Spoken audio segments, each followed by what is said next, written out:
Aloha and welcome to the Secret Art of Huna podcast, where I'll be sharing how to use Huna, the carefully guarded spiritual, energetic and healing practices of the ancient Hawaiians, to help you transform those bits of your life that aren't working, to help you find your purpose, or maybe just to help you dump emotional baggage.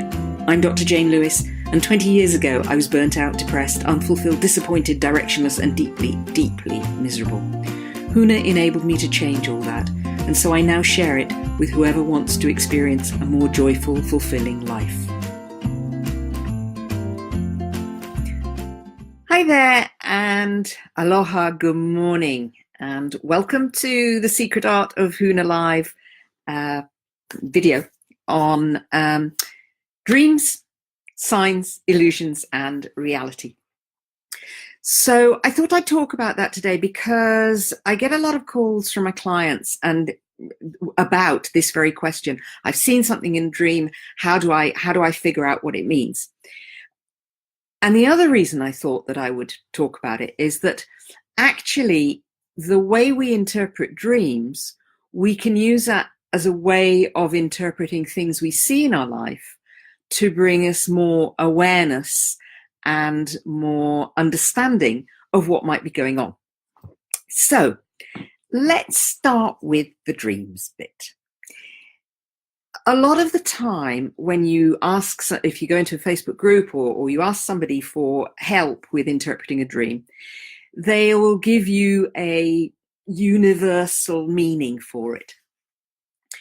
And certainly Jung and Freud and Adler, some of the great fathers of psychology, were really into dream interpretation. The description of dreams was the royal road to the unconscious. And in the Hawaiian system, the idea is that the dream is a communication from your higher self, your connection with spirit or source, from your higher self to your unconscious mind for interpretation by your conscious mind. Now, the problem there is that the unconscious mind is highly symbolic. So the dream, the meaning, the message comes in symbols, and then your conscious mind has to decipher the symbols, which is the tricky bit. So that's what I'm going to be talking about. So dreams are the royal road to the unconscious. And if you look in the dream books, even if you go to the dream books, you'll find a lot of the time that they're really inconsistent. So I thought I'd do a little Google on this. So I Googled eagle, symbolism of eagle. So you see an eagle in your dream.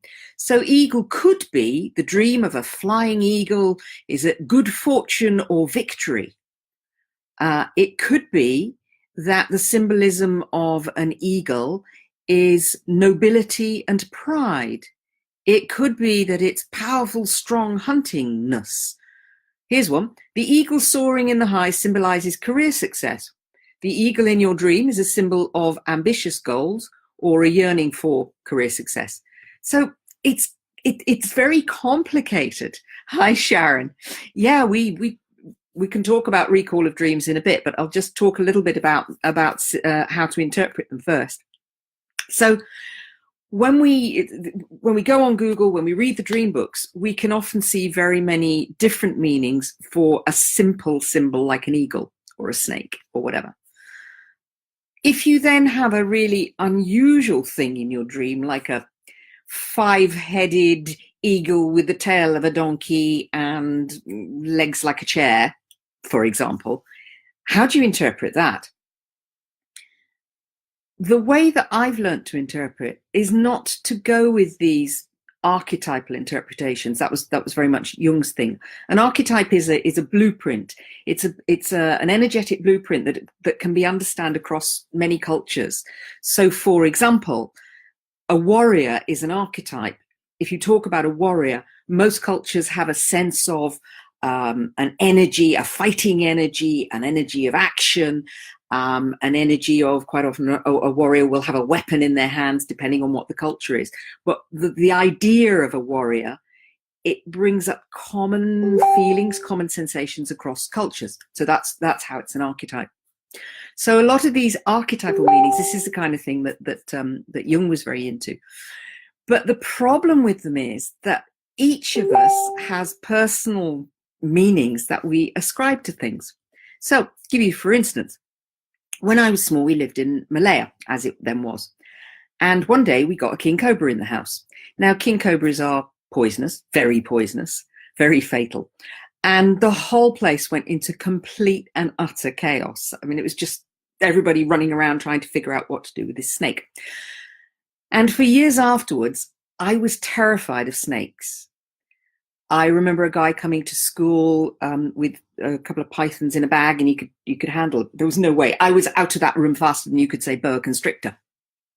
I used to have a recurring dream about being thrown into a pit of snakes. I was really frightened. Roll forward the years, and when I was at university, the sister of my flatmate decided to invest into reticulated pythons. They were babies. They were, 3-4 feet long at the time. So she invested in these things, and I decided it was time to overcome my fear. I knew they weren't venomous. 3-foot python, not going to kill me. So I set out. Firstly, I touched it because I figured that would be easier than looking at it. And then I started to look at it. And as I did that, I realized that these were amazing, amazing beasts, incredible beings, not just venomous, but symbolically, they're symbols of healing, they're symbols of transformation. There's so much to do with the snake that's not harmful. In fact, I managed to resolve my fear to the extent that when the owner of said snakes went off to Europe to do her PhD and we got to look after the snakes in our house, I was able to handle them. I was able to take them out to clean their aquarium, the tank they lived in, to feed them and so forth. And I haven't dreamt about snakes since. So we ascribe different meanings depending on our experience. My experience initially was very fearful because of all the chaos when I was very small.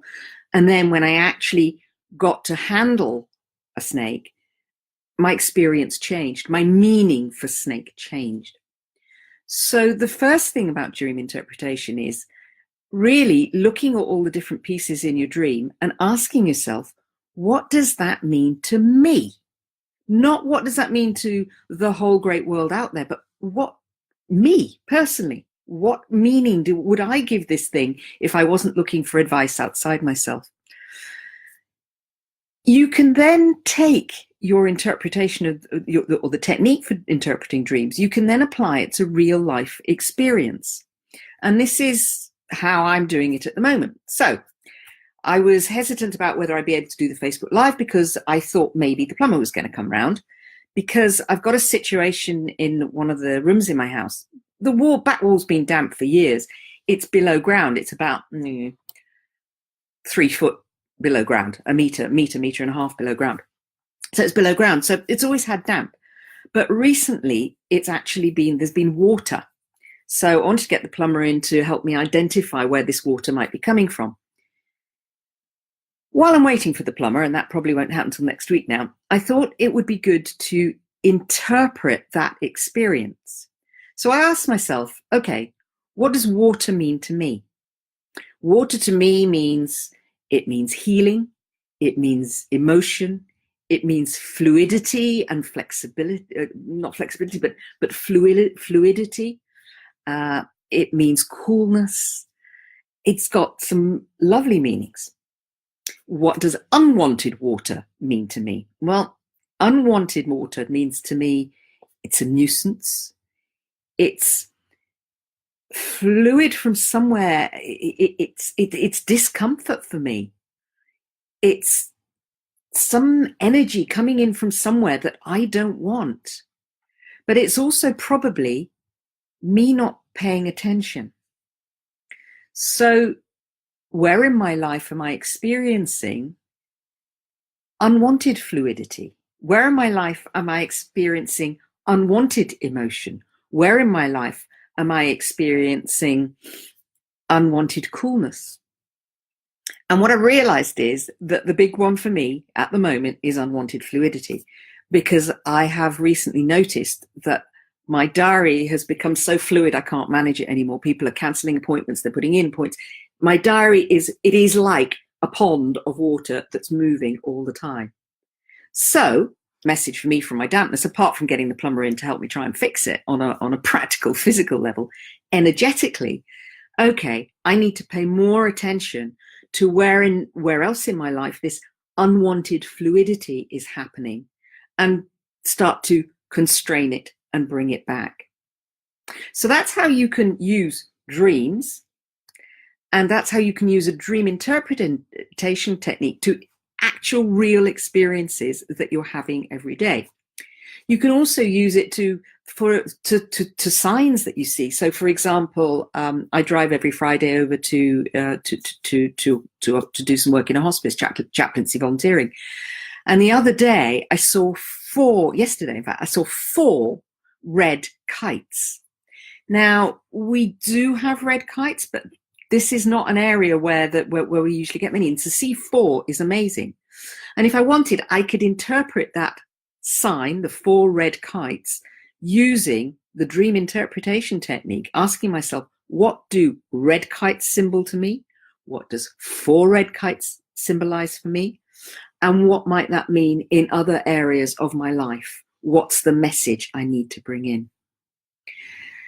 Now, dreams are also useful when we think about illusion and reality, because all the things we think about, just about everything we think about as reality isn't. If you think about my body, if I think about my body seems to be physical. It seems to be solid. It moves, but it's kind of solid. You knock my knuckles and there's quite a noise there. But actually, in physical terms, my body is really more space than it is anything solid. It's this collection of atoms held together by sort of energetic bonds.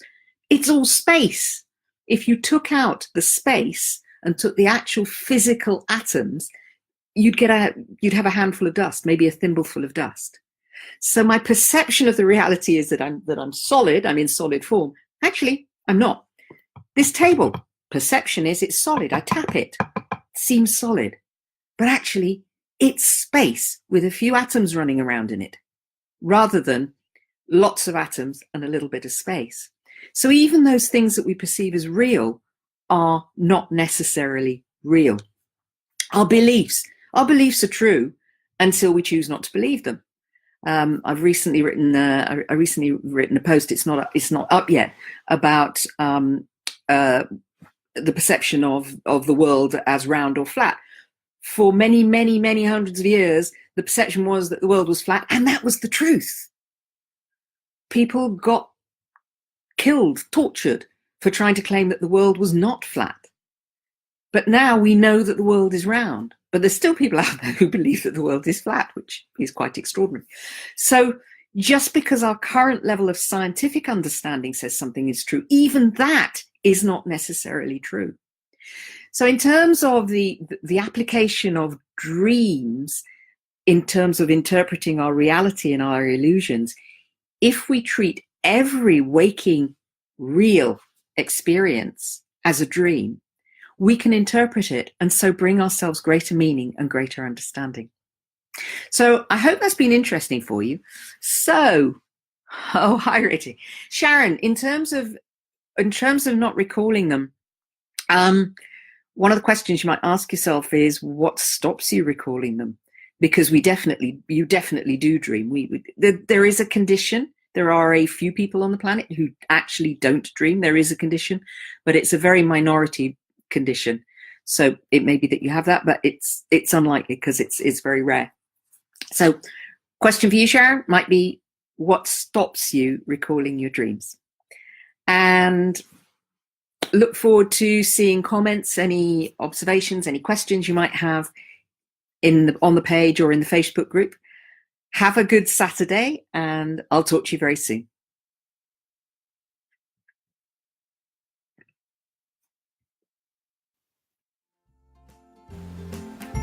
I hope you've enjoyed today's podcast.